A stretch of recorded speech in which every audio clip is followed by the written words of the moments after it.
পেটের মাধ্যমে আমি আমার স্কিনকে আরো কিভাবে হেলদি করতে পারি। অ্যান্টিবায়োটিক শুধু যে আমার ভেতরের আনহেলদি ব্যাকটেরিয়াটাকে মারছে এটা কিন্তু না। আমার স্কিনের গুড ব্যাকটেরিয়াকেও ও মেরে ফেলে। আপনার খাদ্যাভ্যাসে এটলিস্ট ৫ প্রকার যেন গাছ থেকে আসা খাবার-দাবার থাকে। গাট ব্রেইন স্কিন এক্সিস এটা সম্পর্কে আসলে কতটুকু আমরা জানি? আমরা তো বর্তমানে গাট ব্রেইন এক্সিস নিয়ে অনেক কথা বলি।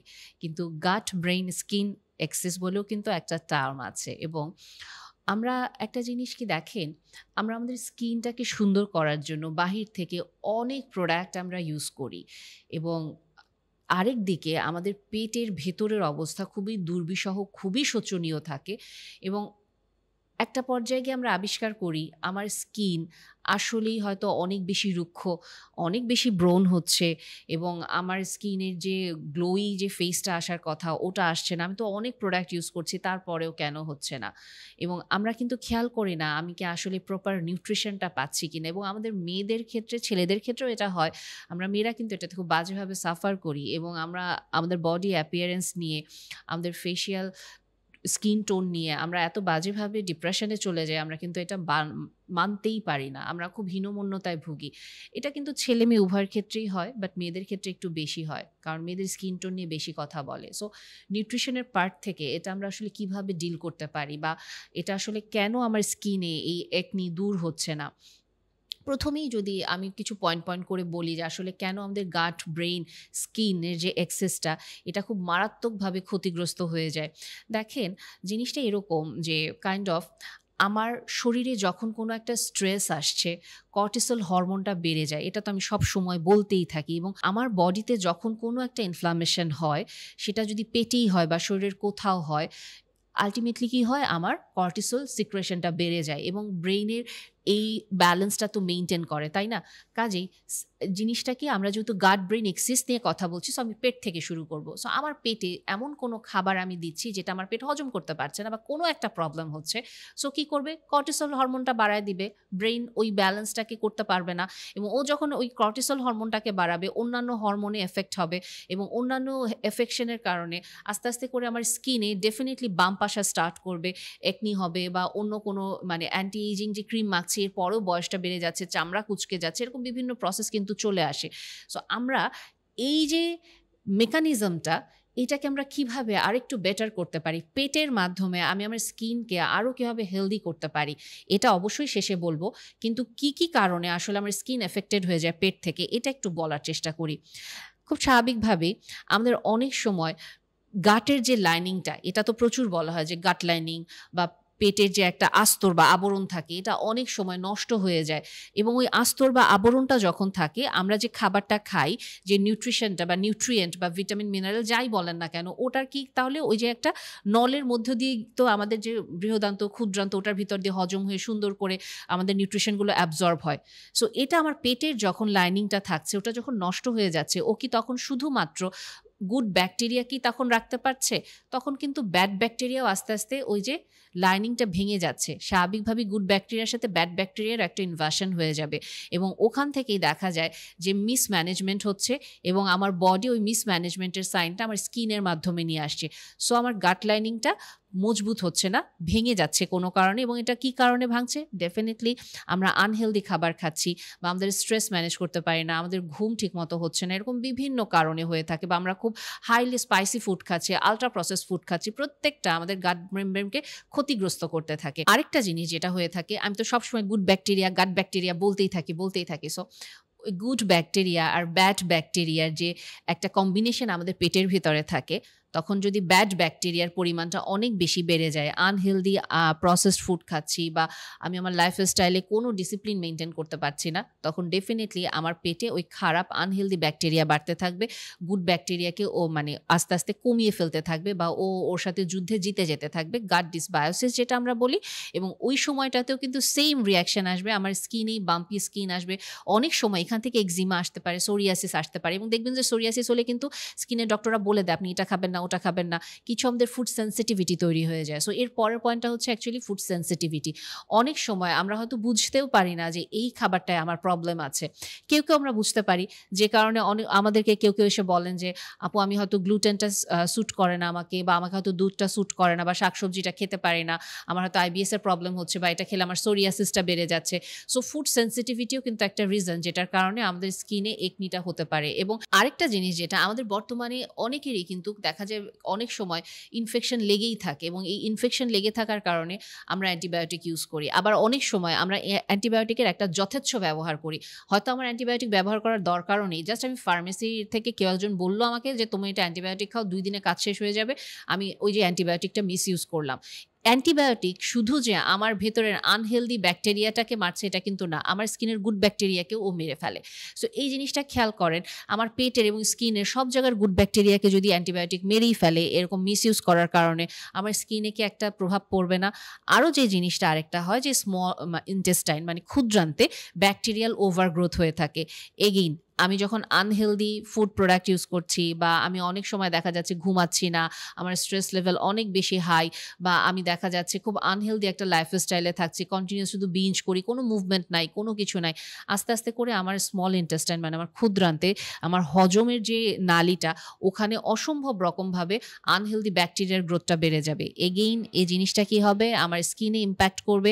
এবং অনেক ক্ষেত্রে আপনারা এটা খেয়াল করে দেখবেন যে আমাদের স্কিন, আমি যেটা শুরুতেই বললাম, এত ডক্টর দেখাচ্ছি, এত কিছু করছি, তারপরও ভালো হচ্ছে না, কারণ আমাদের পেট ঠিক নাই।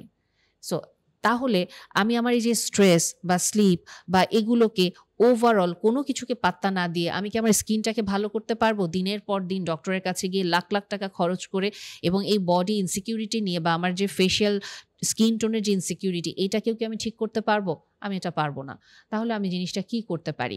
ফার্স্ট অফ অল আপনাকে যে জিনিসটা অবশ্যই মাথায় রাখতে হবে, নিউট্রিয়েন্ট ডেন্স হোল ফুড খেতে হবে। এবং আমাদের বাংলাদেশিদের খাবার কিন্তু অসম্ভব সমৃদ্ধ এবং খুব ভালো খাবার। আপনি যদি সিম্পল সকালে আপনি ডিম খান বা মাশরুম খান, অথবা আপনি একটু ছোলা বুট রাতে ভিজিয়ে রেখে সকালে উঠে একটু সিদ্ধ করে এক মুঠ খেয়ে নেন, আপনি যেমন এনার্জি পাচ্ছেন, ফাইবার পাচ্ছেন, আপনার কিন্তু প্রোটিন ইনটেকটাও হচ্ছে। পাশাপাশি আপনি অবশ্যই দুপুরবেলা ভাত খেতে পারেন, ভাতের পাশাপাশি আপনি অবশ্যই মাছ মাংসের পরিমাণটা আপনার শরীরে যতটুকু প্রোটিন দরকার ওটা খাচ্ছেন, এবং অবশ্যই শাকসবজি আপনি রাখছেন। বিকেলে বা সকালের স্ন্যাকে আপনি একটু ফল খেতে পারেন, আপনি বীজ খেতে পারেন, যেমন বিভিন্ন সিডস পাওয়া যায় বা বিভিন্ন বাদাম পাওয়া যায়, আপনি এটা খেতে পারেন। পাশাপাশি আপনি রাতের মিলটাও সন্ধ্যা 7টা বা 8টার ভিতরে আপনি খেয়ে ফেলার চেষ্টা করেন, অতিরিক্ত রাত করে জেগে থাকবেন বা খাবেন না। এই যে নিউট্রিয়েন্ট ডেন্স হোল ফুডের যে কথাটা বললাম, আপনার খুব ফ্যান্সি ডায়েটে যাওয়ার দরকার নাই, আপনার বাসাতেই অ্যাভেলেবল যে ফুড প্রোডাক্ট ওটাই আপনি ফলো করেন। আপনি জাস্ট আপনার রান্নাঘরে আসেন, আমাদের বাঙালিদের রান্নাঘর এত সমৃদ্ধ, ওখানে এত স্পাইসেস আছে যেটা আমার স্কিনের জন্য উপকারী, এটা আমরা নিজেরাও আসলে পাত্তা দিতে চাই না। এরপরে যে জিনিসটা ফাইবার, অলরেডি তো আমি খাবার যে একটা মেনু বা একটা ডেসক্রিপশন দিলাম ওখানে ফাইবার আছে, খেয়াল করেন। সবজি সকালেও কিছু বলেছি ফাইবার অ্যাড করতে, আবার হচ্ছে দুপুরে রাতের খাবারেও ফাইবার অ্যাড করতে বলছি, এবং যখন ফল খেতে বলছি ফলেও তো আসলে ফাইবার থাকবেই। তার মানে একটা জিনিস খেয়াল করেন, আপনার রেগুলার বেসিসে আপনি যখন ফাইবার ইনটেক করবেন, ডেফিনেটলি এটা আপনার গাট ব্যাকটেরিয়া, হেলদি গাট ব্যাকটেরিয়াকে কিন্তু সুন্দর করে বংশবৃদ্ধি করতে হেল্প করবে, এবং আপনার স্কিনে আপনি ভিজিবল চেঞ্জ ফিল করবেন। আরেকটা জিনিসের পরে আমি যেটা বলতে চাইবো যে আপনি অবশ্যই প্ল্যান্ট পয়েন্ট এটা ঠিক করবেন। প্ল্যান্ট পয়েন্ট বলতে আপনার খাদ্যাভ্যাসে অ্যাটলিস্ট 5 প্রকার যেন গাছ থেকে আসা মানে খাবার দাবার থাকে। যেমন একটা হচ্ছে গিয়ে ভেজিটেবল, আর একটা হচ্ছে ফল, একটা হতে পারে বিচি, আর একটা হতে পারে বাদাম, আর একটা হতে পারে এই যে ছোলা বা বিভিন্ন রকমের যে রাজমা বা ছানা, এরকম বিভিন্ন কিছু থাকতে পারে। 5 রকমের গাছ থেকে উদ্ভিজ্জ প্রোডাক্ট যদি আপনার খাবার তালিকাতে থাকে, আপনি নিজে আপনার স্কিনের চেঞ্জ আপনি ফিল করতে থাকবেন। এরপরে যেটা বলছিলাম ফুড সেন্সিটিভিটি, হ্যাঁ আমরা অনেকেই অনেক খাবার সহ্য করতে পারি না। আপনাকে এটার জন্য যেটা ফলো করতে হবে এলিমিনেশন ডায়েট। এলিমিনেশন ডায়েট জিনিসটা খুবই সিম্পল, আপনি একটা ফুড ডায়েরি মেনটেন করবেন, জার্নাল মেনটেন করবেন। আপনি আজকে সারাদিনে কোন কোন খাবার খেয়েছেন এবং নতুন কোন খাবারটা খেয়েছেন যেটায় আপনার পেটে হজমে সমস্যা হচ্ছে, ব্লটেড ফিল করছেন। কারণ অনেক ক্ষেত্রে দেখা যায় আমাদের হয়তো ফুড সেন্সিটিভ কোনটা আমি জানি না, আমি হয়তো আটা ময়দার রুটি খেয়ে যাচ্ছি সকালে, কারণ লাল আটার রুটি ভালো, আমি সমানে আটার রুটি খেয়ে যাচ্ছি, কিন্তু আমার হয়তো আটা সহ্য হচ্ছে না, আমার হয়তো ময়দায় কোনো একটা সমস্যা আছে, আবার আমার হয়তো ময়দায় কোনো সমস্যা নাই, আমার হয়তো দুধে সমস্যা, কিন্তু ওই যে সবাই বলছে গ্লুটেন খাইলে নাকি সমস্যা হয়, তাই আমি গ্লুটেন বাদ দিয়ে দিছি। সো আমার কিসের সমস্যা হয় ওটা আমার নিজেকে এক্সপেরিমেন্ট করে বুঝতে হবে। আমি ফুড জার্নাল মেইনটেইন করব এবং আমি আইডেন্টিফাই করব কোন কোন খাবারে সমস্যা হচ্ছে। যেগুলো সমস্যা হচ্ছে আমি আরেকদিন সিঙ্গেল মানে ওই ফুডটাকে বেছে নিয়ে ওটাকে একটু খাওয়ার চেষ্টা করে দেখব যে না নিতে পারছি না, দেন আমি ওটাকে বাদ দিয়ে দিব। এরপরে যেটা আমি সবসময় বলতে থাকি, চিনি জাতীয় খাবারটা বা অতিরিক্ত এক্সট্রা চিনি খাবারে দেওয়া বন্ধ করেন। কোল্ড ড্রিঙ্কস থেকে শুরু করে আল্ট্রা প্রসেসড ফুড থেকে শুরু করে যে কোনো এক্সট্রা সুগারি ফুড, এই জিনিসটা বাদ দেন। আপনি জাস্ট ভিজিবল চেঞ্জ আপনার স্কিনে আপনি ফিল করবেন। আপনি ন্যাচারাল যে খাবারের ভিতরে চিনি আসছে ওটা খান।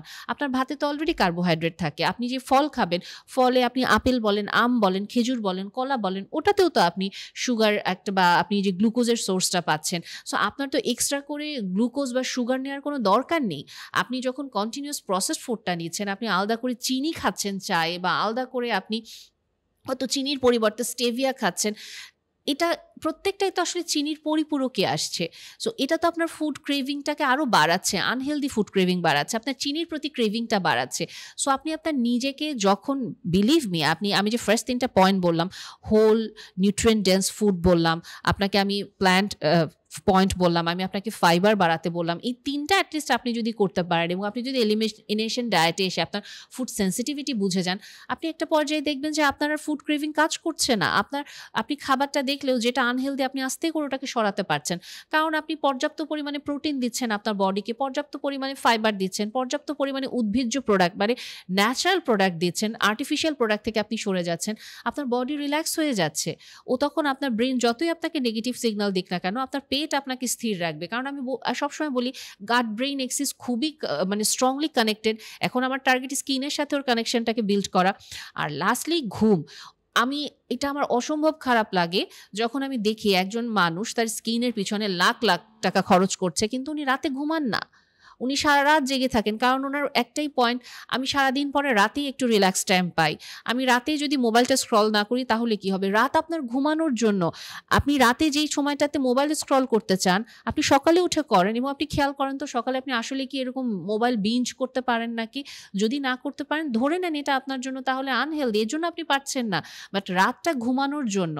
এবং স্ট্রেস, আমাদের বর্তমান জীবনে স্ট্রেস আমাদের লাইফে ইনএভিটেবল, বাট আমাদেরকে এটা শিখতে হবে কিভাবে আমরা এটাকে ম্যানেজ করতে পারি। স্ট্রেস আমরা একেবারে বদলে দিতে পারবো না বা একেবারে বাদ দিয়ে দিতে পারবো না, বাট আমরা এটাকে ম্যানেজ করতে পারি। আমাদের পার্সপেক্টিভটা এটার প্রতি আমরা চেঞ্জ করতে পারি। আমরা আস্তে আস্তে আমাদের লাইফে একটু স্লো হতে পারি। আমরা সবসময় যে দৌড় দৌড় দৌড়, এবং এই দৌড়ের উপরে থাকলে আমার স্কিন কন্ডিশন কোনোদিনও ভালো হবে না। সো এখানে মেইন যে পয়েন্টটা আমি বলতে চাচ্ছি যে আপনি কি তাহলে স্কিনে কোনো কিছু ব্যবহার করবেন না, বা আসলে কি স্কিন ডিজিজ বলে কিছু নাই? অবশ্যই আছে। আপনি স্কিনে অবশ্যই ক্রিম ইউজ করবেন, আপনার যা যা ব্যবহার করার আপনি সব ব্যবহার করবেন, কিন্তু আপনার অন্যতম গুরুত্বপূর্ণ যে জায়গাটা এই পেটটাকে যদি আপনি প্রপার যত্ন না নেন, তখন আপনি আপনার স্কিনকে যতই আপনি বাহির থেকে মানে চেষ্টা করেন ঘষা মাজা করার জন্য, হলুদ মেখে, মেথি মেখে, যা কিছু মেখে, ও কোনো রেসপন্স করতে চাইবে না, কারণ আপনার ভেতরেই সমস্যা।